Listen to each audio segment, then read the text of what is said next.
Hey guys, here is साहिल सिद्दीकी। आज हम lecture लेंगे ग्रेविटेशन का। ग्रेविटेशन एक आसान सा चैप्टर सारे आसान है, डिपेंड करता है कि आपका बेस क्लियर है या नहीं है।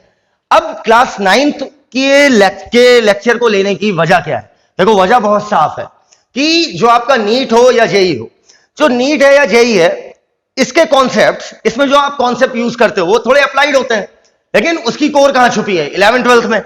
11th-12th का बेस कहां छिपा हुआ है? 9th-10th में। और 9th-10th से नीचे जाने की कोई जरूरत नहीं होती है। एक्चुअली में 9th और 10th को इसी वजह से स्टूडेंट्स का गोल्डन एरा बोला गया है, गोल्डन टाइम बोला गया है। क्यों?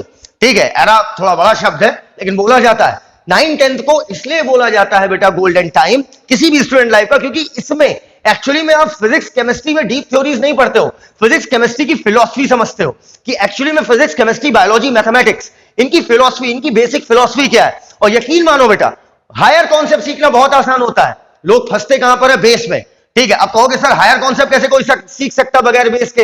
एक्चुअली में प्रॉब्लम क्या है ना बेटा, कि हम चीजों को रट रहे हैं या समझ रहे हैं। इसमें डिफरेंशिएट करने वाली जो लाइन जाती है ना, वो बहुत बारीक होती है। ठीक है, और वो आपका वो बारीक लाइन आपको उस दिन पता चलती जिस दिन आपका सिलेक्शन नहीं होता है किसी एग्जाम में। तो एग्जैक्टली 9th और 10th के हम डील करेंगे यहां पर। ठीक है, क्योंकि यहीं से बेस स्टार्ट होता है, यहीं से फिलॉसफी स्टार्ट होती है, यहीं से अगर ये यहां पर कॉन्सेप्ट बिल्डिंग अच्छी हो गई तो फिर आगे सब कुछ आसान होगा। कुछ भी पढ़ो आसान ही लगेगा। Got it? तो यहां पर लेटेस्ट सीबीएसई सिलेबस दिया हुआ है ग्रेविटेशन का। ठीक है, ये चीजें आपको पढ़नी है। अब इनके नाम लेकर मैं टाइम वेस्ट नहीं करूंगा। ठीक है, वो तुम अंदर पढ़ोगे, पहले जानकर क्या कर लोगे। Got it? So let's start the chapter that is gravitation. बेटा, एक साइंटिस्ट था, नाम था उसका न्यूटन। न्यूटन आपने सुना होगा, फेमस साइंटिस्ट है। अरे जिसके सर पर एप्पल गिरा था, ये वाली कहानी खूब सुनते हो। तो बेटा, ये जो न्यूटन थे एक फेमस साइंटिस्ट है, दैट इज आइजैक न्यूटन।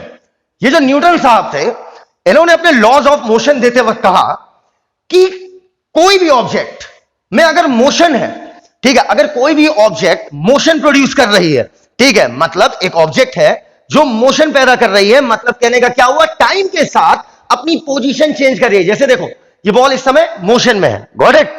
तो वहां पर पक्का कोई ना कोई फोर्स अप्लाई हो रहा होगा। दोबारा सुनिएगा मेरी बात।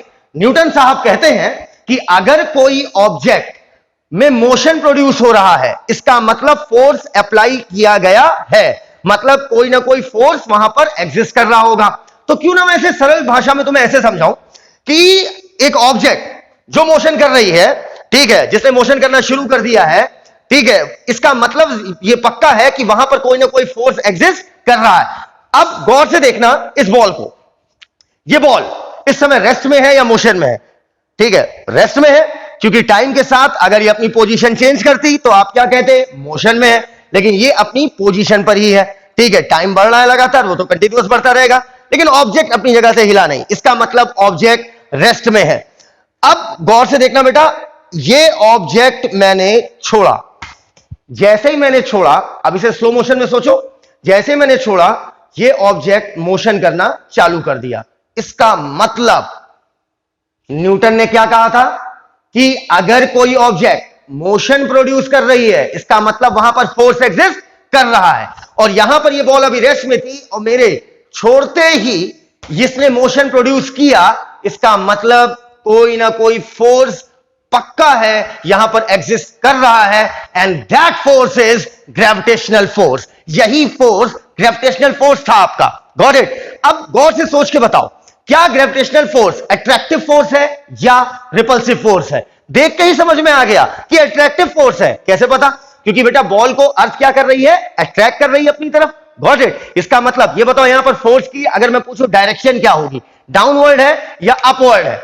अरे कॉमन सेंस भाई, डाउनवर्ड है, तभी तो बॉल नीचे की तरफ जा रही है। अब आप देखो, आप यही गलती कर देते हो बेटा। करते क्या हो तुम कि बॉल आज ऐसा नहीं कि पहली बार तुम्हारे सामने छोड़ी गई है, ठीक है, ऐसे बहुत सारे फेनोमेनास तुम्हारे चारों तरफ चलते रहते हैं, पर आप नोटिस नहीं करते। जब मैंने ये छोड़कर आपसे पूछा कि बताइए आपका यहां पर, आप सब पहले तो आप सोच ही नहीं पा रहे होगे कि यहां पर मैं समझाना क्या चाह रहा हूं आपको उससे, है ना। फिर आपको एक लगा, अरे सर ने तो न्यूटन वाली बात पहले करी कि अगर कोई ऑब्जेक्ट मोशन प्रोड्यूस कर रही है, इसका मतलब वहां कोई ना कोई फोर्स है। फिर यहां पर मैंने मोशन प्रोड्यूस करके आपको ग्रेविटेशनल फोर्स दिखा दिया। ठीक है, बता दिया भाई यहां पर ये जो फोर्स लग रहा है यही ग्रेविटेशनल फोर्स है। ठीक है, अब ऐसे बॉल छोड़ते हुए तो आप तो कितनी बार बचपने से छोड़ रहे हो बॉल, लेकिन आपने नोटिस नहीं किया। बस यहीं पर फर्क आ जाता है बेटा, यहीं पर आपको साइंस की फील लेनी पड़ेगी। जब आपको साइंस की फील होती है ना, तो फिर क्वेश्चन चाहे जैसे आए, ठीक है, क्वेश्चन सर घूम गया, पलट गया, नाच गया, ये सब फालतू बातें मत किया करो बेटा। बेस क्लियर, तो चाहे घुमाओ चाहे पलटाओ, क्वेश्चन को कोई फर्क नहीं आने वाला। Got it. तो अब हम यहां पर इतना समझ चुके हैं कि यहां पर जो फोर्स, अट्रैक्टिव फोर्स लग रहा है, जो डाउनवर्ड डायरेक्शन में है, वो कौन सा है? Gravitational force. तो अब सुनना बेटा, ये जो हमारा, अगर मैं तुमसे एक बात पूछूं, तुम जिस भी कमरे में बैठकर मेरा लेक्चर सुन रहे हो, ठीक है, वहां पर कितनी चीजें एग्जिस्ट कर रही हैं? तुम कहोगे सर कॉपी, मेज, computer, chair, ball, marker, pen, आप बहुत सारी चीजें ऑब्जेक्ट गिनाओगे, है ना? लेकिन अगर मैं आपसे पूछूं कि पूरे ब्रह्मांड में कितनी चीजें हैं, आपको गिनने को कहूं, क्या आप गिन पाओगे? ना, बिल्कुल गिन सकते हैं। पूरे यूनिवर्स में सिर्फ दो ही चीजें एग्जिस्ट करती हैं, one is mass, another is energy. तीसरी कोई चीज एग्जिस्ट नहीं करती है, मास और एनर्जी। Got it? ये बात एकदम क्लियर रखना। ये जो कॉपी, पेन, मेज, चेयर कर रहे हो ना बेटा, ये तुम बिल्कुल आर्ट साइड वालों की तरह की बात कर रहे हो, जिसने साइंस कभी पढ़ी ना हो। पूरे ब्रह्मांड में सिर्फ दो ही चीज है, सिर्फ दो, one is mass, another is energy. देखो ना कितना सिंपल है, मास और एनर्जी। तो अब पहले हम ये समझेंगे इनहेरेंट प्रॉपर्टीज का मतलब क्या होता है। इनहेरिट नहीं बोला है, बायोलॉजी वाला इनहेरिट नहीं, इनहेरेंट। तो देखना बेटा, वर्ड पहले कायदे से देख लो, INHERENT, इस वर्ड को कायदे से देखना, ठीक है। इनहेरिट में IT होता है, तो इनहेरेंट प्रॉपर्टी का मतलब क्या होता है? ऐसी प्रॉपर्टीज इनहेरेंट कहलाती हैं, ठीक है। किसी भी चीज का वो प्रॉपर्टी या वो गुण इनहेरेंट कहलाएगा जो उस ऑब्जेक्ट के साथ हमेशा रहेगा। मतलब जहां वो ऑब्जेक्ट, वहां पर वो प्रॉपर्टी पक्का होगी। एग्जाम्पल समझने के लिए एग्जाम्पल लेते हैं। जहां पर चार्ज होगा, वहां पर इलेक्ट्रिक फोर्स होगा। Got it? इलेक्ट्रिकल फोर्स होगा या नहीं होगा? होगा, पक्का। तो जहां पर चार्ज होगा, वहां पर चारों तरफ इलेक्ट्रिक फील्ड लाइंस होंगी, तो कुछ ना कुछ इलेक्ट्रिकल फोर्स वहां पर एग्जिस्ट करेगा, ठीक है। जनरल कंडीशंस की बात कर रहा हूं मैं। जहां पर मैग्नेट होगा, वहां पर पक्का है कि आपकी मैग्नेटिक फील्ड एग्जिस्ट कर रही होगी, मैग्नेटिक फोर्स होगा। तो जहां पर चार्ज, वहां पर इलेक्ट्रिकल फोर्स, जहां पर मैग्नेट, वहां पर मैग्नेटिक फोर्स। इसका मतलब क्या हुआ, मेरी बात समझना, ये इनकी इनहेरेंट प्रॉपर्टी हुई कि चार्ज जहां पर, उसके साथ ये चीज तो होनी ही होनी है। मैग्नेट जहां पर, उसके साथ ये चीज तो होनी ही होनी है। वैसे ही मैंने क्या कहा आपको, ब्रह्मांड में सिर्फ दो चीजें पाई जाती है, one is mass, another is energy. तो जहां पर मास होगा, वहां पर ग्रेविटेशनल फोर्स जरूर होगा। Got it? तो क्या मैं ये बात बोल सकता हूं कि मास की इनहेरेंट प्रॉपर्टी है ग्रेविटेशनल फोर्स? अर्थात जहां पर मास होगा, चाहे 1 ग्राम का हो, चाहे 1 किलो का हो, चाहे 1000 किलो का हो, चाहे क्विंटल्स में हो, चाहे पावर्स में ले जाओ, मास है तो ग्रेविटेशनल फोर्स 100% एग्जिस्ट करेगा। तो क्या मैं अपनी इन बातों से बोल सकता हूं कि मास जो है उसकी इनहेरेंट प्रॉपर्टी है ग्रेविटेशनल फोर्स? Got it? तो अब अपनी बातों को मैं आगे बढ़ा रहा हूं, इस वर्ड को नोटिस कर लेना, INHERENT। Got it? तो इनहेरेंट प्रॉपर्टी मास की क्या हुई बेटा? Gravitational force. आइए, अब एक सवाल बनता है, क्या सर अर्थ ही ग्रेविटेशनल फोर्स लगाती है? क्यों भाई, मास सिर्फ अर्थ के पास है? अरे मानते हैं ज्यादा है, ठीक है, धरती पर सबसे ज्यादा भारी क्या? खुद धरती। Got it? लेकिन क्या इस मार्कर का मास नहीं है? क्या मेरा कोई मास नहीं है? है, बिल्कुल है। और मैंने क्या कहा, जहां पर मास होगा वहां पर ग्रेविटेशनल फोर्स होगा। ये मार्कर, इस मार्कर, इन दोनों मार्कर को गौर से देखो, इसका भी कुछ मास होगा, इसका भी कुछ मास होगा, और जहां पर मास होगा वहां पर ग्रेविटेशनल फोर्स होगा। तो सर फिर ये दोनों मार्कर चिपक क्यों नहीं गए? क्योंकि बेटा इनके बीच इनका मास इतना कम है कि ग्रेविटेशनल फोर्स आपस में बहुत वीक लग रहा है। वीक होने की वजह से ये एक दूसरे को खींच नहीं पा रहे हैं, लेकिन आपस में अट्रैक्शन इनके बीच भी है। इनके बीच भी वो अट्रैक्टिव फोर्स एग्जिस्ट कर रहा है जो बॉल और अर्थ के बीच में है। Got it? तो इस बात को दिमाग में रख लो कि चाहे ऑब्जेक्ट स्मॉल साइज का हो, चाहे लार्ज साइज का हो, मास है तो ग्रेविटेशनल फोर्स है, that's all, full stop. Got it? यहां तक बातें समझ में आ गई? तो चलिए अब हम बातें करेंगे यहां पर कि, और ये जो बात आप सीख रहे हो ना, ये सारी बातें न्यूटन कह के गए हैं। ये सारी बात है। लेकिन अगर मैं पहले हेडिंग डाल देता आपके सामने, ठीक है, Newton's laws of dash dash dash dash, तो आप फिर चीजों को कठिन कर लेते हो, क्योंकि चीजें आपको पता है, आप अपने चारों तरफ फिजिक्स देख रहे हो भाई, कुछ मैं नया नहीं सिखा रहा हूं, बस मैं उन्हीं चीजों को निखार रहा हूं। आपको चीजें पता है, सारी पता है आपको चीजें, बस उन्हीं चीजों को मैं निखार दे रहा हूं कि भाई देख तुझे पता है, उसको हम साइंस की भाषा में ये कहते हैं। क्या बॉल पहली बार गिरते हुए देखी है? क्या न्यूटन का पहली बार नाम सुना है? ठीक है, तो अब चलिए हम बात करते हैं यूनिवर्सल लॉ ऑफ ग्रेविटेशन की। अब सबसे पहला सवाल कि ये यूनिवर्सल नाम क्यों आया? क्योंकि ये जो लॉ है ना बेटा, ये पूरे ब्रह्मांड में, पूरे यूनिवर्स में हर जगह लगता है। ठीक है, क्योंकि ब्रह्मांड बना किस चीज का है? दो चीज का, मास और एनर्जी। Got it? और पूरे ब्रह्मांड में मास है। Got it? तो पूरे ब्रह्मांड में मास है, तो पूरे ब्रह्मांड में ग्रेविटेशनल फोर्स है। तो ये जो आपका लॉ है, उसका नाम क्या हुआ? Universal law of gravitation. Universal nature का मतलब हर जगह लागू होता होगा, चाहे टेरेस्ट्रियल बोलो चाहे सेलेस्टियल बोलो।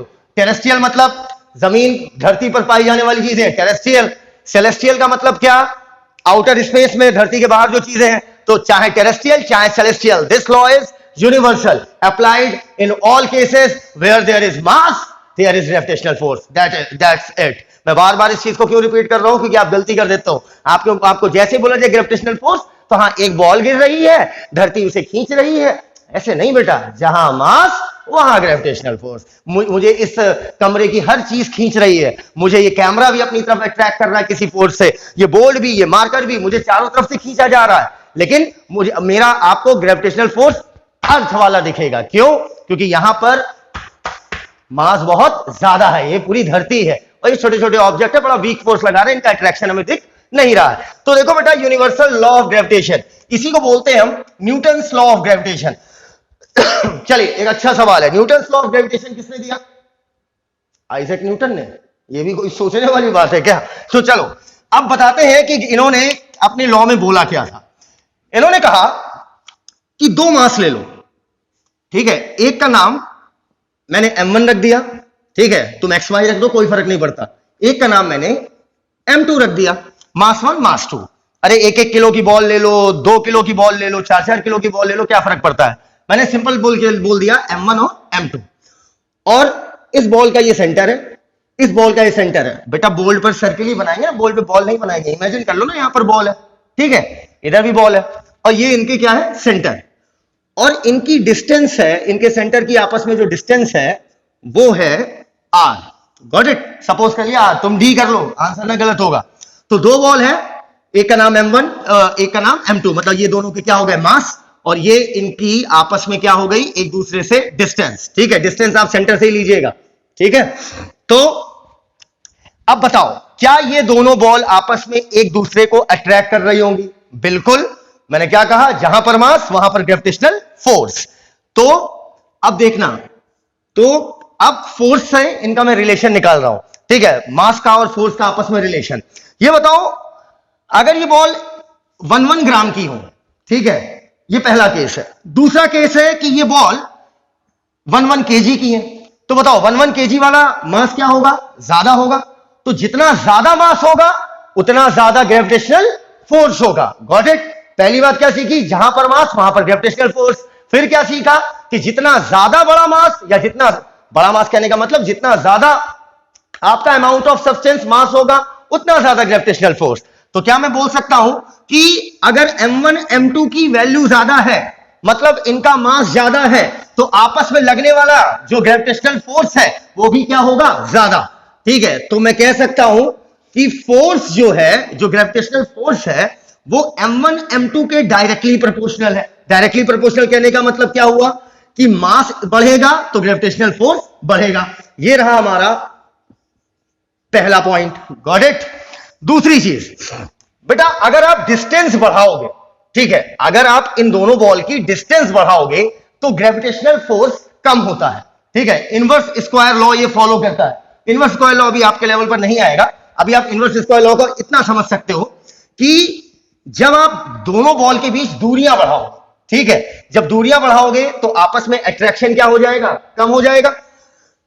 और ये देखा गया है कि ये फॉलो करता है डिस्टेंस के स्क्वायर के इनवर्स के। आइए अब हम अपनी बातों को आगे बढ़ाते हैं। न्यूटन ने देखा, एक एक्सपेरिमेंट किया उन्होंने कई सारे, और कई सारे एक्सपेरिमेंट के बाद उन्होंने कुछ रिजल्ट दिए। ठीक है, उन रिजल्ट को हम समझने की कोशिश करते हैं। गौर से सुनना, तो कोशिश नहीं करनी पड़ेगी, समझ जाओगे तुरंत। अब पहले मेरी बात समझना बहुत कायदे से।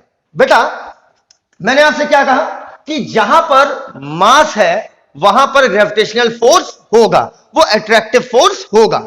ठीक है, और मास जितना ज्यादा होगा उतना ज्यादा ग्रेविटेशनल फोर्स होगा। तो चलो जल्दी से बताओ कि ये मार्कर और मेरे बीच ग्रेविटेशनल फोर्स ज्यादा होगा या मेरे और अर्थ के बीच में? मेरे और अर्थ के बीच में ग्रेविटेशनल फोर्स ज्यादा होगा। Common sense. अच्छा, मेरे और अर्थ के बीच ग्रेविटेशनल फोर्स ज्यादा होगा या अर्थ और सन के बीच ग्रेविटेशनल फोर्स ज्यादा होगा? अर्थ और सन के बीच ग्रेविटेशनल फोर्स ज्यादा होगा। मतलब ये जो आपका ग्रेविटेशनल फोर्स है, ये किसी अकेली एक सिंगल ऑब्जेक्ट पर डिपेंड नहीं कर रहा है, ये डिपेंड कर रहा है उसका साथीदार कौन है। ठीक है, मेरे और मार्कर के बीच ग्रेविटेशनल फोर्स कम था, लेकिन मेरे और अर्थ के बीच में ग्रेविटेशनल फोर्स क्या हो गया? ज्यादा, क्योंकि अर्थ का मास बहुत ज्यादा था। भाई, मार्कर और अर्थ के बीच में कॉमन कौन? मैं।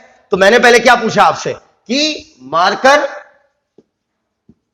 और मैं, ठीक है, हमारे बीच ग्रेविटेशनल फोर्स होगा, मेरे और अर्थ के बीच में ग्रेविटेशनल फोर्स होगा।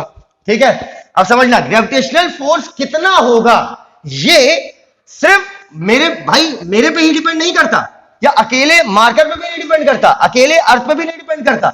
मतलब एक सिंगल चीज डिसाइड नहीं करेगी कि ग्रेविटेशनल फोर्स का न्यूमेरिकल वैल्यू कितना होगा।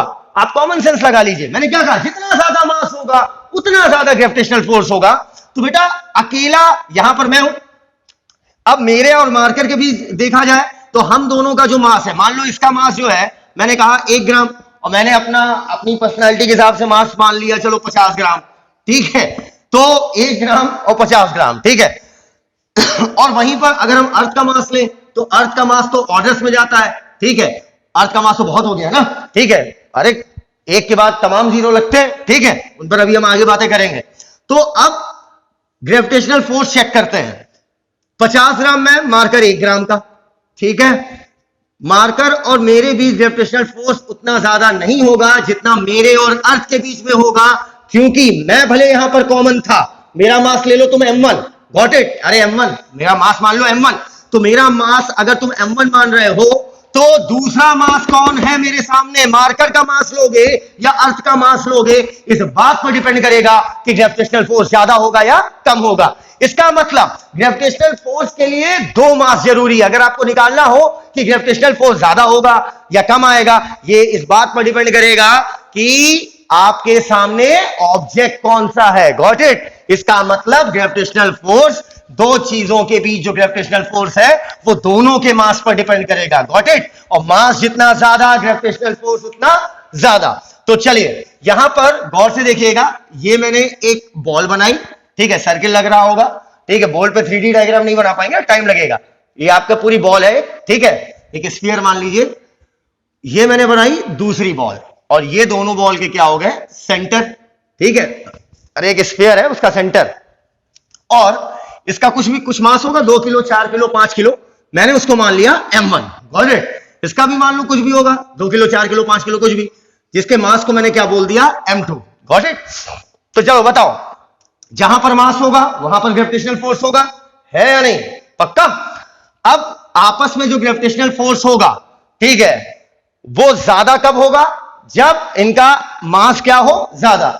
ठीक है, अब देखना m1 और m2, अगर मान लो m1 m2 की वैल्यू ज्यादा, मतलब इनका मास ज्यादा, तो आपस में लगने वाला फोर्स, ग्रेविटेशनल फोर्स ज्यादा। m1 m2 की वैल्यू कम, मतलब मास की वैल्यू कम, तो ग्रेविटेशनल फोर्स कम। इसका मतलब मास बढ़ने के साथ ग्रेविटेशनल फोर्स बढ़ेगा।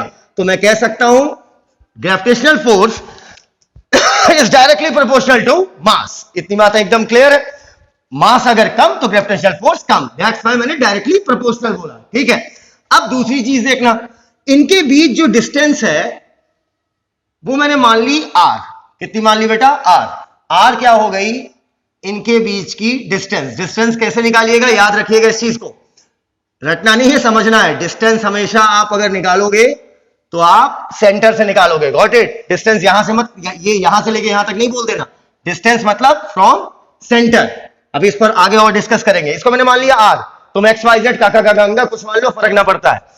तो अब ये बताइए, अगर इन दोनों बॉल के बीच डिस्टेंस बढ़ाऊंगा मैं, तो आपस में फोर्स क्या होगा? कम होगा। ठीक है, अरे तुम कॉमन सेंस लगा लो। चलो, ग्रेविटेशनल फोर्स को हम मैग्नेटिक फोर्स से समझते हैं। अगर मेरे हाथ में दो मैग्नेट्स हैं, ठीक है, जैसे जैसे मैं डिस्टेंस बढ़ाता जाऊंगा आपस में एक दूसरे भाई मैग्नेट का अगर आप नॉर्थ पोल साउथ पोल सामने सामने कर दो तो चिपक जाएंगे। ठीक है, लेकिन जैसे जैसे आप दूरियां बढ़ाते जाते हैं दोनों मैग्नेट के बीच में, तो क्या होता है? मैग्नेटिक फोर्स कम होता जाता है। वैसे ही जैसे दो चुंबक को दूर करते जाइए तो आपस में एक दूसरे को खींचने की ताकत, ठीक है, या रिपेल करने की ताकत, डिपेंड करता है कि अपोजिट पोल आमने सामने आए हैं कि सेम पोल। तो जैसे मैग्नेट को दूर करने पर उनके बीच का फोर्स कम होता है, वैसे ही दो मास को दूर करने पर ग्रेविटेशनल फोर्स क्या होने लगेगा बेटा? कम होने लगेगा। और इसको देखा गया, ठीक है, अभी आप आगे जब पढ़ोगे कि केपलर के लॉ से कैसे न्यूटन ने, केपलर के लॉ का यूज करके न्यूटन ने कैसे ये वाली जो अगली बात है कही, वो हम आगे डिराइव करेंगे। ठीक है, तो इन्होंने क्या देखा कि जब दो मास को हम दूर करते हैं, और डिस्टेंस कितनी है इनकी? आर। ठीक है, इनवर्स स्क्वायर बोलते हैं इसे। तो F is directly proportional to 1/r², मतलब डिस्टेंस का स्क्वायर। डिस्टेंस जब स्क्वायर में आप क्या करोगे? डिस्टेंस जब आप स्क्वायर में बढ़ाओगे तो क्या होगा? उसी के अकॉर्डिंग फोर्स क्या होने लगेगा? कम। इस वजह से बेटा रिलेशन क्या हो गया? इनवर्स। Got it? जब दो ऑब्जेक्ट दूर होंगे तो आपस में फोर्स क्या होने लगेगा? कम। और रिलेशन क्या है? इनवर्स स्क्वायर का। तो ये हो गया हमारी पहली बात, ये हो गई हमारी दूसरी बात। दूसरी बात तो आगे हम केपलर के लॉ से प्रूव भी करेंगे। तो अब देखो दोनों में कॉमन क्या है बेटा? फोर्स। तो अब मैं चाहूं तो एक रिजल्ट बना सकता हूं, F is directly proportional, M1 M2 के क्या है बेटा? Directly proportional to M1 M2। Got it? And inversely proportional to distance का स्क्वायर। तो क्या ये बात आ गई? F is directly proportional to M1 M2 and F is inversely proportional to 1/r²। Got it? तो इन दोनों जो हमने एक इक्वेशन सेट करी, उससे ये फाइनल इक्वेशन सेट कर ली। अब बेटा जैसा कि आपको पता है कि प्रोपोर्शनैलिटी हटाते हैं तो क्या लगाते हैं? कांस्टेंट लगाते हैं। तो हमने क्या किया? हम लिख सकते हैं F इज इक्वल टू, यहां पर एक बेटा प्रोपोर्शनैलिटी हटाओगे तो क्या लगाओगे? कांस्टेंट। यहां पर हमने मान लिया एक ग्रेविटेशनल कांस्टेंट कैपिटल G। याद रखना कैपिटल G, मैं इसे अंडरलाइन भी कर दे रहा हूं। कैपिटल G एक्चुअली में क्या है? Gravitational constant. ठीक है, तो अभी इस पर हम आगे डिटेल में बातें कर रहे हैं। तो अब F is equal to G M1 M2 upon r²। Clear? और ये जो आप पढ़े इतनी देर तक, यही है जो इतनी देर से आप बातें कर रहे हो, यहां से लेकर यहां तक जो बातें की और ये जो फाइनल आपने इक्वेशन सेट करी, यही है आपका universal law of gravitation. Why this is universal? ये यूनिवर्सल वर्ड क्यों आया? यूनिवर्सल वर्ड इसलिए आया कि इसे आप कहीं भी लगा सकते हैं पूरे ब्रह्मांड में, चाहे टेरेस्ट्रियल लगाइए चाहे सेलेस्टियल लगाइए। टेरेस्ट्रियल कहने का मतलब चाहे आप धरती पर लगाइए चाहे ब्रह्मांड में लगाइए, कहीं भी लगाइए, ये लॉ हर जगह फॉलो होगा। पूरे ब्रह्मांड में जहां पर मास वहां पर ग्रेविटेशनल फोर्स। Got it? चाहे 1 ग्राम का हो चाहे 1000 ग्राम का हो, उससे कोई फर्क ना पड़ता। चाहे आप पावर्स के किलो में ले जाओ, उससे मुझे कोई दिक्कत नहीं है। तो ये जो लॉ है ये हर जगह लगता है। That's why universal law of gravitation. ठीक है, इसे हम बोलते हैं न्यूटन्स लॉ ऑफ ग्रेविटेशन भी। ठीक है, तो बताइए universal law of gravitation was given by, किसने दिया था? Common sense. इसका दूसरा नाम क्या है? Newton's law of gravitation. तो आइजैक न्यूटन ने दिया था। तो सर आइजैक न्यूटन ने ये सारी बातें करी थी और आप अच्छे से यहां तक चीजें समझ गए होंगे। अब चलिए मुझे ये बताइए, ये जो कैपिटल G मैंने बताया, कैपिटल G ध्यान रखना स्मॉल g नहीं है, कैपिटल G ग्रेविटेशनल कांस्टेंट। क्या बोला? Gravitational constant. चलो मुझे एक बात बताओ, क्या मास अगर बढ़ाओगे तो कैपिटल G की वैल्यू बढ़ेगी या नहीं? सोच के बताइएगा। मैंने क्या बोला? मास बढ़ाइए, M1 M2 की वैल्यू बढ़ाइए। 2 kg था, अब 10 kg 10 kg कर लीजिए। तो बताइए 10 kg करने पर, 10 किलो करने पर, M1 M2 की वैल्यू बढ़ाने पर G की वैल्यू पर क्या असर पड़ेगा? जल्दी से बताओ। कोई असर नहीं पड़ेगा। चलो अगली चीज, डिस्टेंस बढ़ाने या घटाने पर। क्या बोला? डिस्टेंस बढ़ाने पे या घटाने पर कैपिटल G पर कोई फर्क पड़ेगा? नहीं पड़ेगा। हाँ फोर्स पे पड़ेगा, वो तो हम जान ही रहे हैं, वो तो हमें दिख रहा है पूरा। लेकिन अब कॉमन सेंस लगा लो, रटो मत मेरे भाई। क्या बोला था इसे मैंने? ग्रेविटेशनल, अगला क्या बोला? कांस्टेंट। कांस्टेंट का मतलब जो चीज जिसकी वैल्यू चेंज ना हो, तो भैया तभी तो बोला ग्रेविटेशनल कांस्टेंट।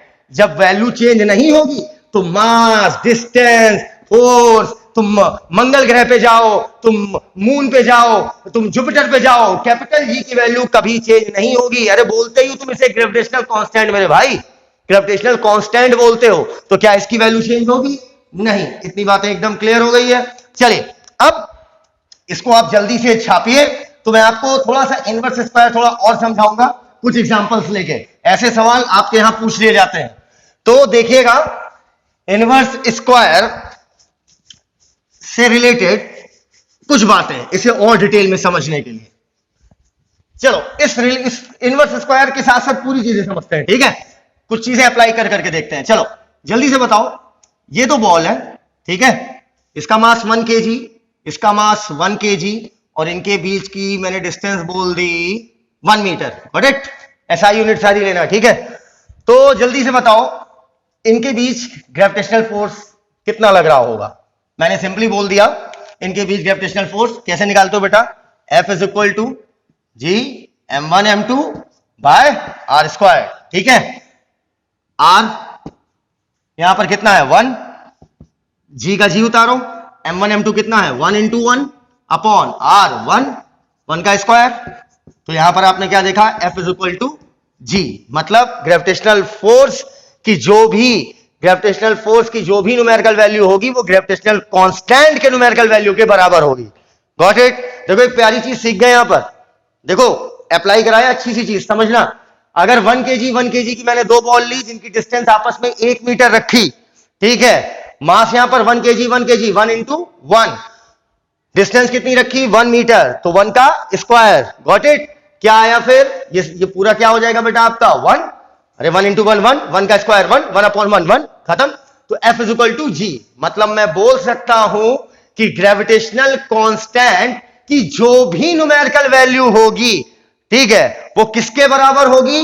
वो बराबर होगी when two ball of 1 kg is separated when two ball of 1 kg each is separated by distance 1 meter, then the gravitational force between these two balls will be equal to the numerical value of gravitational constant. Got it? यहां पर जो भी force की value होगी, numerical value बोल रहा हूं, वो ग्रेविटेशनल कांस्टेंट की वैल्यू से बिल्कुल सेम मैच करेगी। न्यूमेरिकल वैल्यू यूनिट अलग अलग होगी बेटा, फोर्स की न्यूटन होती है और ग्रेविटेशनल फोर्स की और ग्रेविटेशनल कांस्टेंट की भी निकाल रहा हूं। तो इतनी बात एकदम क्लियर। तो चलो मान लो मैंने यहां पर बोल दिया इनके बीच फोर्स लग रहा है F। क्या लग रहा है? F, ठीक है? अब मैंने क्या किया? मैंने वजन बढ़ा दिया, ठीक है? मैंने वजन कर दिया 2 kg और यहां पर 1 kg, और डिस्टेंस रखी उतनी ही 1 मीटर। तो जल्दी से देख के बताओ क्या होगा। अब यहां पर m1 की वैल्यू क्या हो जाएगी बेटा? साफ साफ लिख दे रहे हैं, आओ। F is equal to G, m1 की जगह क्या आ जाएगा? 2, और m2 अभी भी 1 अपॉन डिस्टेंस उतनी ही। तो क्या हो जाएगा? जो पहले फोर्स जो आपने कितना बोला F, अब बढ़कर कितना हो जाएगा बेटा? F is equal to 2g, ठीक है? पहले कितना था? G, तो मैंने फोर्स को समय F मान लिया। अब G ग्रेविटेशनल फोर्स की जो भी न्यूमेरिकल वैल्यू होगी उसका डबल आएगा। तो मतलब अरे पहले क्या आया था? F is equal to G। अरे जब 1 लिए थे 1 kg तो क्या आया था? F is equal to G। जब तुमने किसी एक मास को तुमने क्या किया बेटा? डबल किया, 1 kg से 2 kg किया, दोनों नहीं किया, एक का किया। इस बात पे नोटिस करना। अगली दूसरी बॉल तो 1 kg की अभी भी है, लेकिन ये वाली बॉल 1 kg से कितना कर दिया? 2 kg। तो जब किसी एक मास को आपने डबल किया तो क्या हुआ? आपका फोर्स क्या हो गया? पहले की तुलना में डबल। इतनी बातें क्लियर? तो मैं यहां पर लिख सकता हूं, अब फोर्स हो गया होगा 2F। क्लियर? अब चलो मैंने क्या किया इस केस में, फिर बॉल ली और इस बॉल का मास कर दिया 3 kg और इसका अभी भी 1 kg। अब डिस्टेंस मान लो अभी भी उतनी ही है 1 मीटर। मैं लगातार करके आ रहा हूं, एक बॉल का मास बढ़ाता जा रहा हूं, तो इफेक्ट देख रहा हूं। तो अब यहां पर क्या हो जाएगा बेटा? m1 की वैल्यू कितनी हो जाएगी? 3, और ये क्या हो जाएगा आपका 3g। मतलब इनिशियल फोर्स का कितना गुना हो गया बेटा? 3 गुना हो गया। ठीक है, 3 टाइम्स हो गया। इनिशियल तो कितना आया था? 1 केजी पे कितना आया था? फोर्स की वैल्यू g आई थी, सिंपल। या आप बोल दीजिए f, सिंपल। अब पहले से कितने गुना आ रही है? 3 गुना आ गई है, तो यहां पर मैं लिखूंगा 3f। Got it? तो क्या इतनी बातों से हमें यह बात पता चल गई कि जब मास बढ़ रहा है, देखो 1 केजी से 2 केजी से 3 केजी मास बढ़ रहा है, तो फोर्स भी बढ़ रहा है। क्लियर? फोर्स भी उसी के अकॉर्डिंग बढ़ रहा है। ठीक है, 1 केजी पे f, 2 केजी पे 2f, 3 केजी पे 3f। ठीक है, तो मैं बोल सकता हूं फोर्स मास के डायरेक्टली प्रोपोर्शनल है। ये मैंने आपको करके दिखा दिया। ठीक है, इस पैटर्न पे आप इस पैटर्न पर ना कई सारे सवाल लगा सकते हो। ये मैं सारे सवालों का निचोड़ दिखा रहा हूं आपको। आइए अब एक काम करते हैं, थोड़ा लाइट डिम हो गई, देख लीजिएगा। अब एक काम करते हैं, दोनों बॉल का मास डबल कर देते हैं। क्या बोला? अभी एक ही बॉल को हम डबल कर रहे थे। ठीक है, मतलब डबल क्या है? 1 से 2 किया, 2 से 3 किया, 1 से 2, 2 से 3। लेकिन अब क्या कर रहे हैं? दोनों बॉल के मास को, ठीक है, बैक करो इसे, दोनों बॉल के मास को हम डबल कर दे रहे हैं। मतलब 2 केजी इसको भी कर दे रहे हैं, 2 केजी इसको भी कर दे रहे हैं। डिस्टेंस मत बढ़ाओ, ठीक है, 1 मीटर रखते हैं। जब एक बॉल के मास को डबल किया तो फोर्स एफ से कितना हो गया बेटा? 2f, 2 टाइम्स हो गया। जब दोनों बॉल के मास को आपने डबल किया तो अब क्या होगा वैल्यू बेटा? चलो जल्दी से देखो, m1 m2 की वैल्यू क्या होगी? 2 इंटू 2। अरे m1 की वैल्यू 2, m2 की वैल्यू 2 अपॉन 1 का square. That is final answer कितना आएगा? f is equal to 2 into 2, 4g। Got it? मतलब फोर्स कितना हो गया बेटा?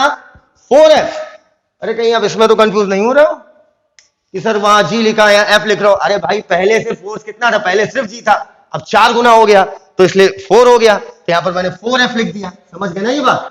तो मैं क्या कह रहा हूं कि गौर से देखिएगा कि जब एक बॉल का मास बढ़ाया तो ग्रेविटेशनल फोर्स, एक बॉल का मास मैंने 1 किलो से 2 किलो किया, डबल किया तो फोर्स डबल हुआ। लेकिन जब दोनों बॉल का मास मैंने डबल किया तो फोर्स क्या हुआ? 4 टाइम्स हो गया। तो क्या मैं एक फाइनल स्टेटमेंट बोल सकता हूं कि मास अगर दोनों ऑब्जेक्ट का हम बढ़ाते हैं तो फोर्स और तेजी से बढ़ता है। ठीक है, क्योंकि जब एक बॉल का मास बढ़ा रहे थे तो फोर्स देखिए F, 2F, 3F, जब दोनों का डबल किया फोर्स सीधे 4 टाइम्स। इतनी बातें क्लियर? तो इतनी बातों से हमें समझ में आ गया कि F is directly proportional to m1 m2। This means कि दोनों के प्रोडक्ट पर डिपेंड करता है कि फाइनल ग्रेविटेशनल फोर्स क्या होगा। दोनों के प्रोडक्ट मतलब दोनों के मल्टीप्लिकेशन पर डिपेंड करेगा कि फोर्स क्या आएगा। अगर एक वैल्यू बढ़े, एक मास बढ़ाओगे तब भी फोर्स बढ़ेगा, लेकिन दोनों बढ़ाओगे तो फोर्स तेजी में बढ़ेगा।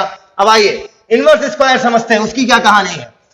इसमें क्या किया? डिस्टेंस सब में सेम रखी 1 मीटर, मास बढ़ा के दिखाया। अब देखो बेटा, डिस्टेंस बढ़ाएंगे और मास वही रखेंगे। चलिए, ये मैंने एक बॉल ली 1 केजी की, ये मैंने बॉल ली 1 केजी की, डिस्टेंस मैंने ले ली आपकी r। ठीक है, चलो इस समय जो भी फोर्स आएगा उसको मैंने बोल दिया बेटा F।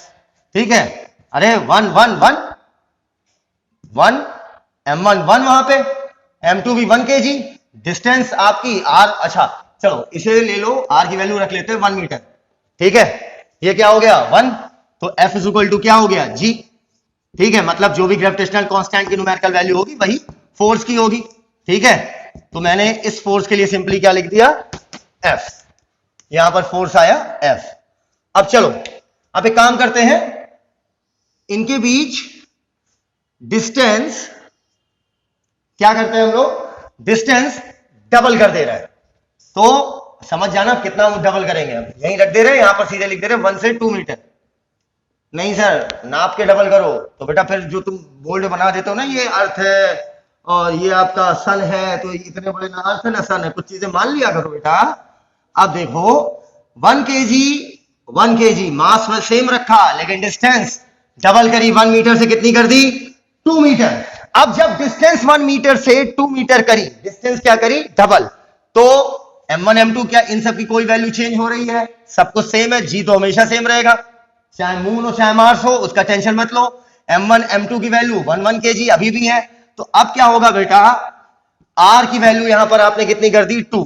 तो क्या मैं ऐसे लिख सकता हूं F is equal to G, fix है वैल्यू, हटाओ m1 m2 फिक्स है, कंपेयर करना है ना कि इसकी तुलना में कितना हुआ, कंपेयर करना है। तो जो जो चीजें सेम वैसी ही हैं उनको हम काहे छेड़े, ठीक है, जो चीजें सेम है उनको हम नहीं छेड़ेंगे, जो चीजें चेंज हुई है उसी से फोर्स वेरी करेगा।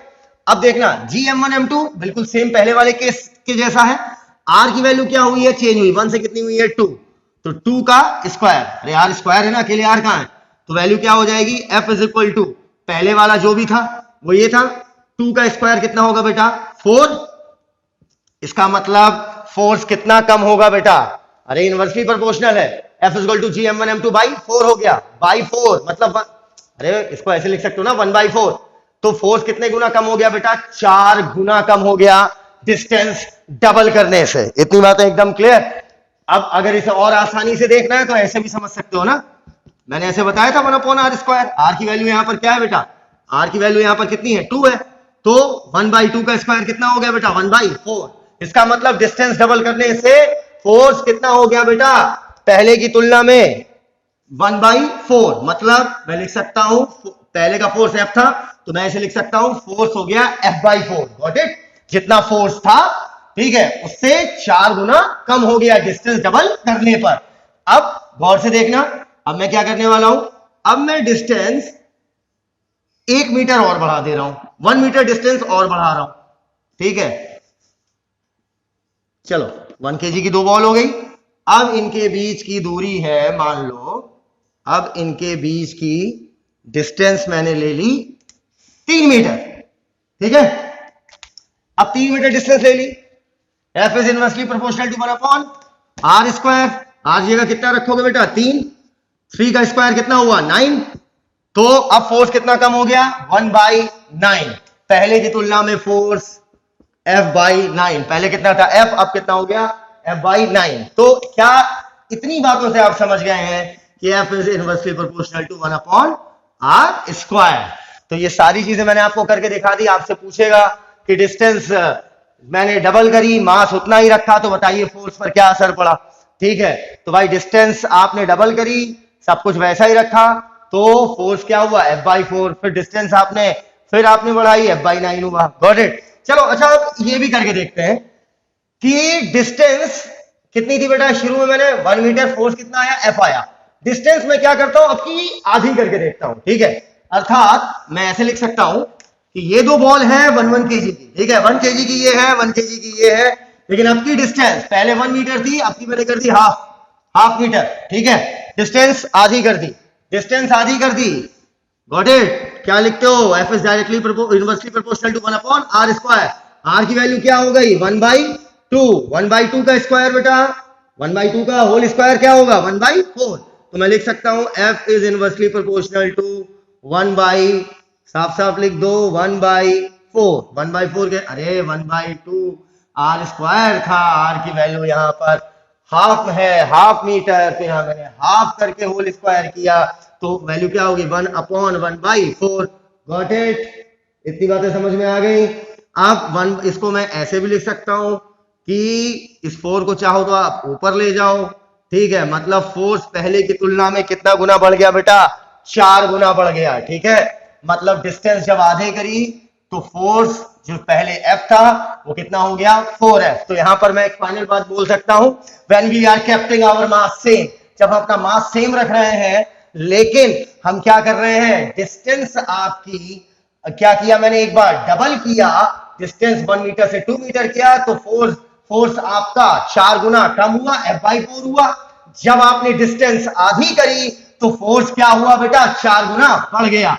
तो यही है आपका यूनिवर्सल लॉ ऑफ ग्रेविटेशन, और इतने ही एप्लीकेशन आपको सीखने थे। और एक फाइनल बात, क्या ग्रेविटेशनल कांस्टेंट की वैल्यू किसी भी चीज पर डिपेंड करेगी? बिल्कुल नहीं करेगी। उसकी न्यूमेरिकल वैल्यू किसी भी चीज पर डिपेंड नहीं करेगी, क्योंकि name itself revealing that gravitational constant is constant. ना किसी मीडियम पे, ना मास पे, ना डिस्टेंस पे। ऐसे तुम्हें सवाल भी मिल जाएंगे, तुम्हें मून का रेडियस दे देगा, तुम्हें मून का मास बता देगा, ठीक है, सब कुछ बता के पूछेगा बताओ जी की वैल्यू कितनी, कैपिटल जी की वैल्यू कितनी, ठीक है, तो कहना कुछ नहीं, जितनी अर्थ पे उतनी हर जगह, क्योंकि कैपिटल जी की वैल्यू चेंज नहीं होगी, कैपिटल जी इज कांस्टेंट। तो आइए अब आगे बात करते हैं unit of capital G. Capital जी की यूनिट क्या होगी? ठीक है, तो बेटा यूनिवर्सल लॉ ऑफ ग्रेविटेशन से हमने एक इक्वेशन निकाली थी, F is equal to G m1 m2 by R square. ठीक है, ये निकाला था, रट लिया इसे कि एकदम लॉजिक से देखो ये किया, डिस्टेंस बढ़ाया घटाया सब करके दिखा दिया बेटा। अब इस फॉर्मूले को आप ये कभी मत भूलिएगा बेटा, अब आपको फील आ गया होगा कि ये कैसे आया। ठीक है, अब देखना बेटा, क्या मैं ऐसे लिख सकता हूं कि capital G is equal to F, ठीक है, और ये पूरा इधर ले जाएंगे तो क्या लिख सकते हैं, F into R square upon m1 m2 लिख सकते हैं। ठीक है, कैपिटल G इधर रहने दो और पूरे इसको इधर ले जाओ, गॉट इट। तो इस तरीके से लिख सकते हो। अब कैपिटल जी की मुझे यूनिट बतानी है, क्या होगी बेटा, फोर्स की यूनिट क्या होती है, न्यूटन। ठीक है, तो मैं सीधे सीधे बेटा कैपिटल एन लिख दे रहा हूं, रिप्रेजेंटेशन लिख दे रहा हूं। ठीक है, फोर्स की क्या हुई, न्यूटन। आर मतलब डिस्टेंस, डिस्टेंस की एसआई यूनिट, डिस्टेंस की एसआई यूनिट मीटर, तो मीटर, और मीटर का बेटा क्या है होगा, स्क्वायर, अरे आर स्क्वायर है ना, अपॉन m1 m2, ये क्या है, मास, मास की क्या होगी एसआई यूनिट, किलोग्राम। ठीक है, किलोग्राम इंटू किलोग्राम, अरे दोनों किलोग्राम किलोग्राम ना, तो किलोग्राम का स्क्वायर।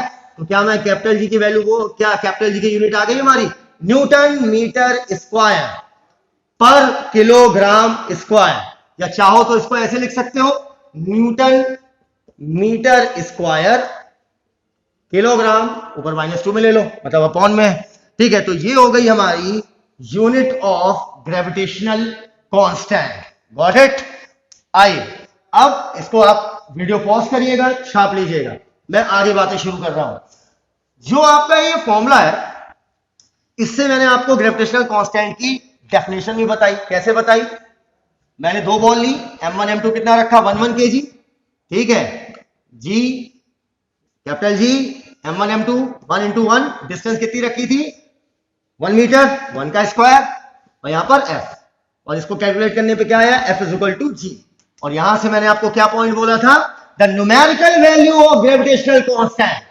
ठीक है, न्यूमेरिकल वैल्यू सही से सुनना, the numerical value of gravitational constant is equal to gravitational force between two balls of या टू मास ऑफ 1 kg। ठीक है, जिनका 1 kg मास हो और डिस्टेंस आपस में जो सेपरेटिंग डिस्टेंस हो वो क्या हो, 1 मीटर हो। ठीक है, उनके बीच लगने वाला ग्रेविटेशनल फोर्स की जो भी न्यूमेरिकल वैल्यू होगी वो कैपिटल जी की न्यूमेरिकल वैल्यू से मैच करेगी, मतलब एक दूसरे की न्यूमेरिकल वैल्यू इस केस में आपस में मैच करेगी। इतनी बातें एकदम क्लियर है। तो चलिए अब हम आगे मूव करते हैं, इसके यूनिट ऑफ जी पर हमारी बातें हो गई। ठीक है, अब समझिएगा ग्रेविटेशनल कांस्टेंट कैपिटल जी की वैल्यू होती कितनी है, 6.67 into 10 raise the power -11। Got it. Unit क्या थी, न्यूटन मीटर स्क्वायर पर kilogram square. Got it, newton metre square पर किलोग्राम स्क्वायर। न्यूमेरिकल लगाते वक्त कई बार 6.67 ना यूज करके जल्दी सॉल्व करने के लिए 6.7, अरे राउंड ऑफ कर लेते ना, 0.67 को 7 मान लिया, into 10 raise the power -11 newton metre square पर किलोग्राम स्क्वायर। हम इसको यूज कर लेते हैं न्यूमेरिकल के पॉइंट ऑफ व्यू से, ताकि कैलकुलेशन हमारी इजी हो जाए। ठीक है, अब आइए एक चीज आपको और सिखाता हूं। मैंने आपसे कहा था ये मार्कर दूसरा मार्कर आपस में ग्रेविटेशनल फोर्स से एक दूसरे को अट्रैक्ट कर रहा है। ठीक है, लेकिन वो उनके बीच ग्रेविटेशनल फोर्स बहुत कम था। आइए देखते हैं 1 kg की बॉल के बीच में, ठीक है मार्कर तो और हल्का हो गया, 1 kg की बॉल्स के बीच में ग्रेविटेशनल फोर्स कितना होगा। अब देखना बेटा, ये एक बॉल है जो कि 1 kg की है, ये दूसरी बॉल है जो कि 1 kg की है। डिस्टेंस मैंने ले लिया 1 मीटर, ग्रेविटेशनल फोर्स कितना होगा, F is equal to G m1 1 into 1 upon distance का स्क्वायर। जी की वैल्यू चलो पुट कर लो, 6.6 इंटू 10 रेज द पावर -11। तो अब बताइए, यही तो आएगी ना वैल्यू फाइनल। आओ बेटा, अब मैं तुम्हें दो केसेस दिखाता हूं। पहला केस फर्स्ट, यहां पर मैंने दो बॉल ली, ठीक है, और दोनों का मास मैंने 1 kg लिया और 1 kg लिया, डिस्टेंस कहां से कैलकुलेट होगी? सेंटर से, और ये मैंने दोनों के सेंटर को कनेक्ट कर दिया। ध्यान रखना डिस्टेंस हमेशा सेंटर से लेना, यहां से मत ले लीजिएगा। और डिस्टेंस मैंने मान ली 1 मीटर, ठीक है। तो मास है, मतलब आपस में ग्रेविटेशनल फोर्स होगा। तो अगर ग्रेविटेशनल फोर्स पूछा जाए तो कितना होगा? F is equal to capital G m1 m2 upon r square, m1 m2 1 1, r की वैल्यू 1, तो finally F is equal to G हो जाएगा। मतलब फोर्स जो होगा उसकी वैल्यू ग्रेविटेशनल फोर्स के जो आपका ग्रेविटेशनल फोर्स है उसकी वैल्यू कैपिटल G अर्थात ग्रेविटेशनल कांस्टेंट के न्यूमेरिकल वैल्यू के बराबर होगी। और कैपिटल G की वैल्यू आपको पता है 6.67 इंटू 10 रेज द पावर -11, ठीक है। तो यही हो गई आपकी फोर्स की न्यूमेरिकल वैल्यू, ठीक है। और फोर्स बेटा, फोर्स की यूनिट क्या होती है? न्यूटन। इतनी बातें एकदम क्लियर। अब देखना बेटा 10 की पावर -11, मतलब सोचो, मतलब 6.67 अपॉन 1 के आगे अपॉन बोलो, अपॉन 1 के आगे 11 जीरो लगाइए, तो बताइए ये फोर्स बहुत हल्का हुआ या नहीं हुआ? Very very weak force. तो दो बॉल के बीच में लगने वाला ग्रेविटेशनल फोर्स हम एक बार इग्नोर भी कर सकते हैं क्योंकि ये बहुत वीक फोर्स है। इसी वजह से आपके सामने रखी हुई चीजें, ठीक है, जैसे मैं हूं और आप हो, ठीक है, 70 किलो के, ठीक है, आप 70 में 5 किलो का, ठीक। तो हमारे आपके बीच में जो ग्रेविटेशनल फोर्स है उसका इफेक्ट हमें नहीं दिख रहा है, ठीक है, लेकिन फोर्स लग रहा है आपस में। क्यों नहीं दिख रहा? क्योंकि मास बहुत कम लिया है। लेकिन अब अगर मैं तुम्हें इस पर एक क्वेश्चन कराऊं और उस क्वेश्चन के थ्रू देखना, तुम्हें लगेगा कि आप इतने हल्के मास के बीच में ग्रेविटेशनल फोर्स इग्नोर कर सकते हो, ठीक है, मेरे आपके बीच में या ट्रेन और आपके बीच में, तो ट्रेन का तो बहुत मास हुआ, नहीं, इतना भी नहीं हुआ कि ग्रेविटेशनल फोर्स आपको बहुत ज्यादा देखे, ठीक है। लेकिन अगर मैं आपको एक क्वेश्चन के थ्रू समझाऊं, अब ये क्वेश्चन नंबर फर्स्ट आपके सामने आया है, ठीक है, ये क्वेश्चन नहीं, मैं इसे केस सेकंड बोलना चाहूंगा, ठीक है। चलो, जिसे मैं क्वेश्चन के फॉर्म में समझा रहा हूं, जैसा बोल रहा हूं वैसा करते जाओ, फिर देखना फील आएगा पूरा फिजिक्स का। देखो क्वेश्चन में कहता है calculate the force of gravitation due to earth on a ball, अर्थात सबसे पहला काम क्या होगा? अर्थ बनाया और इसके ऊपर एक बॉल रखी है, ठीक है, अर्थ के अंदर थोड़ी आप रहते हो, अर्थ के ऊपर रहते हैं ना, चीजें अर्थ के ऊपर है, ठीक है। On a ball of 1 kg mass, ball का मास कितना बताया है? 1 kg, ठीक है, और lying on the ground, ground पे रखी है, ठीक है। मास ऑफ अर्थ, अर्थ का मास कितना दिया है? 6 into 10 raise the power 24 kg। चलो यहां पे यूनिट SI यूज हुई है तो कोई दिक्कत नहीं है, केजी है, किलोग्राम यूज हुई है। अब कह रहा है force of gravitation due to earth on a ball, ball पर कितना अर्थ ग्रेविटेशनल फोर्स लगा रही है। इसके पहले वाले सवाल में हमने दो बॉल के बीच में ग्रेविटेशनल फोर्स निकाला जो कि बहुत कम आया है, क्लियर, -11 के ऑर्डर में आ रहा था। लेकिन अब इधर देखते हैं कि इधर ग्रेविटेशनल फोर्स कितना आता है।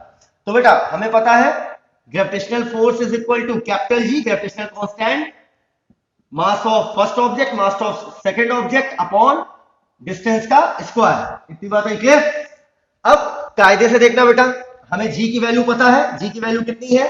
6.67 यूज कर सकते हैं, लेकिन जब हम न्यूमेरिकल लगा रहे हैं तो राउंड ऑफ कर लो, मैंने बताया था। तो क्या लिख सकते हैं? 6.7 into 10 raise the power -11 multiplied by m1, पहली बॉल का मास, ये पहले ऑब्जेक्ट का मास जो कि बॉल हम मान लिए 1 kg, 1 multiplied by m2, earth का mass 6 into 10 raise the power 24 upon आपका r क्या हुआ? डिस्टेंस हुआ। अब डिस्टेंस कैसे मानोगे बेटा? अरे अर्थ को हम एक स्फीयर मान ले, ठीक है, बॉल उसके ऊपर रखी है, ठीक है। तो यहां पर आपको मैं एक कॉन्सेप्ट सिखाता हूं। देखो अर्थ पे, देखो ओवरऑल अर्थ पे जितनी भी चीजें पाई जा रही है वो देखा जाए तो सब अर्थ का ही तो पार्ट है। तो ओवरऑल अर्थ जो है ग्रेविटेशनल फोर्स की मदद से हर चीज को सेंटर की तरफ खींचना चाहती है। किस तरफ? सेंटर की तरफ खींचना चाहती है हर चीज को, ठीक है, अपने सेंटर की तरफ खींचना चाहती है। इस बॉल को भी वो सेंटर की तरफ खींचना चाहती है। तो सर ये सेंटर में चली जाएगी? नहीं भैया, सॉलिड है ना ऊपर से, तो अंदर कैसे घुस जाएगी? तो हर चीज को अर्थ सेंटर पर खींचना चाहती है, ये बात आपको क्लियर हो गई। अब सेंटर से हमें डिस्टेंस निकालना है क्योंकि ग्रेविटेशनल फोर्स जो है वो वो क्या कर रहा है बेटा, अर्थ का ग्रेविटेशनल फोर्स हर चीज को सेंटर की तरफ खींच रहा है, तो जो फोर्स है वो किधर है, टुवर्ड्स द सेंटर। तो अब डिस्टेंस अगर निकाली जाए तो बेटा अर्थ का हमें रेडियस दे दिया है, ठीक है, रेडियस कितना दिया है हमें, रेडियस देख लीजिए कितना दिया हुआ है आपका 6.4 इंटू 10⁻³ किलोमीटर। ये ध्यान देने वाली बात है, पहले हम इसे एसआई यूनिट में चेंज करेंगे, लेंथ की एसआई यूनिट क्या है, मीटर। तो बेटा 6.4 इंटू 10⁻³ किलोमीटर, तो अगर हमें मीटर में कन्वर्ट करना है तो क्या बेटा 1 किलोमीटर में कितने मीटर, 1000 मीटर। तो अब किलोमीटर से अगर हमें मीटर में कन्वर्ट करना है तो हम क्या लिखेंगे 6.4 इंटू 10⁻³ मल्टीप्लाइड बाय 1000, मतलब 10⁻³।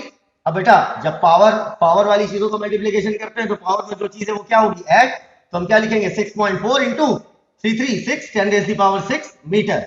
तो ये हमने कन्वर्ट कर लिया अर्थ के रेडियस को मीटर में। तो कितना आ गया बेटा, रेडियस आ गया 6.4 इंटू 10⁻6 मीटर।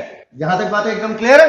तो चलिए अब समझना, ये जो रेडियस है अर्थ की, यही मानी जाएगी बॉल के सेंटर से अर्थ के सेंटर के बीच की डिस्टेंस, ठीक है। अब आप कहोगे सर रेडियस है, बॉल के सेंटर से यहां तक की आप डिस्टेंस इग्नोर क्यों कर रहे हैं, इग्नोर इसलिए कर ले रहे हैं भैया 6.4 इंटू 10⁻6 मीटर, उसकी तुलना में जो बॉल के सेंटर से बॉल की पेरीफेरी तक की दूरी होगी वो नेग्लेजिबल है यार। तो इसी वजह से मैं कह दे रहा हूं अर्थ का जो रेडियस है वही लगभग क्या है, दोनों ऑब्जेक्ट के सेंटर टू सेंटर डिस्टेंस है। तो अल्टीमेटली मैं फिर आर की वैल्यू रखूंगा 6.4 इंटू 10⁻6 का होल स्क्वायर। इतनी बातें एकदम क्लियर। तो चलो फिर अब फटाफट सॉल्व कर लेते हैं। 6.7 इंटू 6 कितना हो गया बेटा आपका 40.2, ठीक है, multiplied by 10⁻11 multiplied by 10⁻24 upon 6.4 दिया हुआ है, ठीक है 6.4।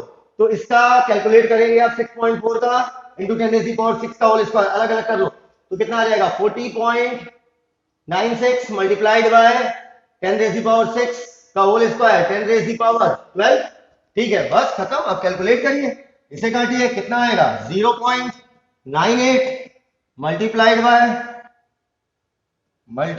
बाय आपकी वैल्यू आ जाएगी 10⁻। सो अब इसे आप जब कैलकुलेट कर लोगे तो आपका फाइनल आंसर आएगा 9.8 न्यूटन। अर्थात अर्थ इस बॉल पर ग्रेविटेशनल फोर्स कितना लगा रही है 9.8 न्यूटन, और इस फोर्स को हमें कंसीडर करना पड़ेगा। दो बॉल जो 1 kg की थी वो आपस में बेटा कितना फोर्स लगा रही थी, सिर्फ जो 1 मीटर की दूरी पर रखी थी वो आपका 10⁻11 के ऑर्डर में लगा रही थी, -11, समझना कायदे से, और यहां पर 9.8 न्यूटन। सो हाँ ठीक है, हम एक बार इग्नोर कर सकते हैं अर्थ पर मौजूद दो ऑब्जेक्ट के बीच में लगने वाला ग्रेविटेशनल फोर्स, लेकिन आप इग्नोर नहीं कर सकते इतने हैवी मास के द्वारा लगाया गया ग्रेविटेशनल फोर्स। ये बात एकदम क्लियर हो गई ना बेटा कि रेडियस जो है उसको मैंने डिस्टेंस क्यों बोल दिया, क्योंकि इसकी अर्थ की रेडियस की तुलना में बॉल की रेडियस बहुत कम है, मतलब नेग्लेजिबल समझो, इस वजह से अर्थ की रेडियस को मैंने क्या मान लिया, डिस्टेंस। याद रखना ग्रेविटेशनल फोर्स निकालना अगर दो स्फीयर के बीच में तो centre to centre distance count की जाएगी। इतनी बातें एकदम क्लियर।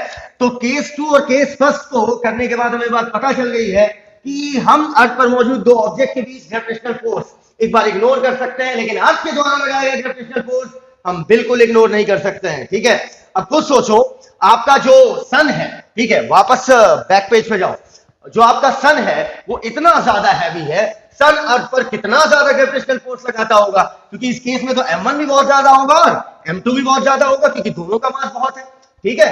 तो इस तरीके से हमने इस क्वेश्चन को सॉल्व किया, क्वेश्चन के थ्रू केस सीख लिया। बेटा अब ये बताओ ग्रेविटेशनल फोर्स स्केलर है या वेक्टर है?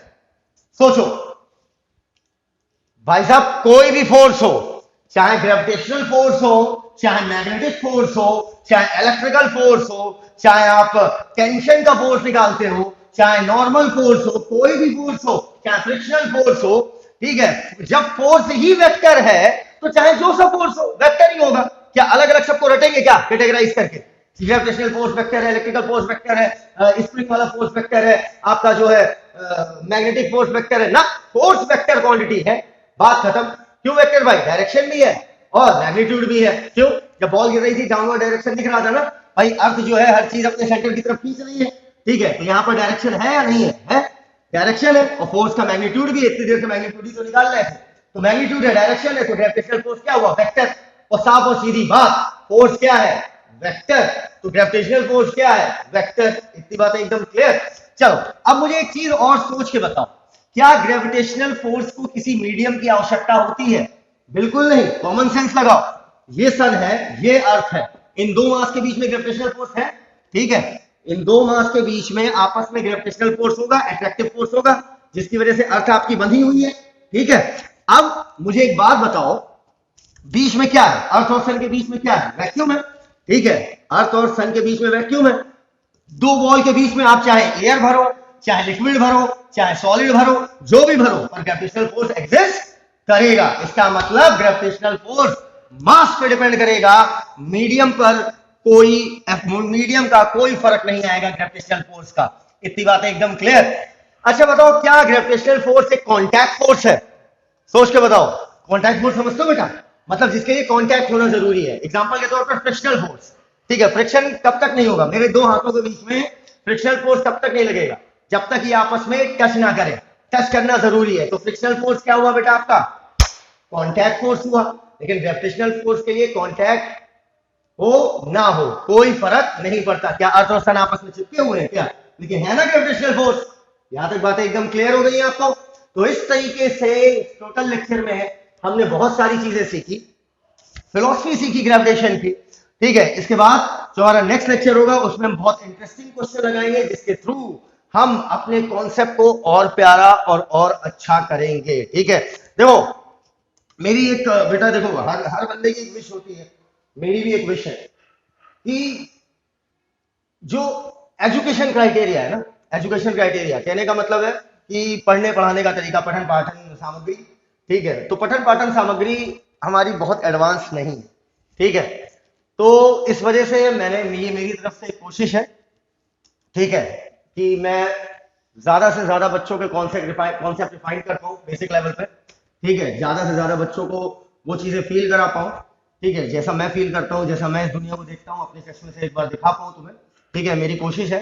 और आगे भी ऐसे वीडियोस आपके लिए आते रहेंगे, बनते रहेंगे। It's my effort to improve my country, ठीक है, क्योंकि सीधी सी बात है कि वो चीज मैंने बेटा कम उम्र में पकड़ ली थी कि क्यों हमारा पढ़ाई में मन नहीं लगता। हमारा पढ़ाई में मन इसलिए नहीं लगता, मैं पढ़ना इसलिए नहीं पसंद होता क्योंकि हमें पढ़ने में फील नहीं आता, ठीक है। हमें लगता सब फालतू क्या बोल रहे थे, जी की value 6.67 into 10 raised to the power -11, ये सब चीजें कैसे एग्जिस्ट करती हैं?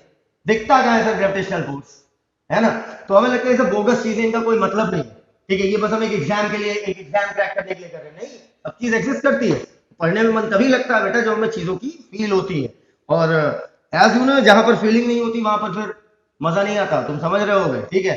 And one thing remember, it is not the gravitational force which make you fall in love, got it, with your mother and sisters, okay। तो ये gravitational force का काम नहीं है। तो देखो फीलिंग होनी चाहिए, ठीक है, तभी आपको कॉन्सेप्ट क्लियर होता है, तभी आपके हायर कॉन्सेप्ट जबरदस्त बनते हैं, ठीक है। Best of luck, I am with you, good bye, thank you.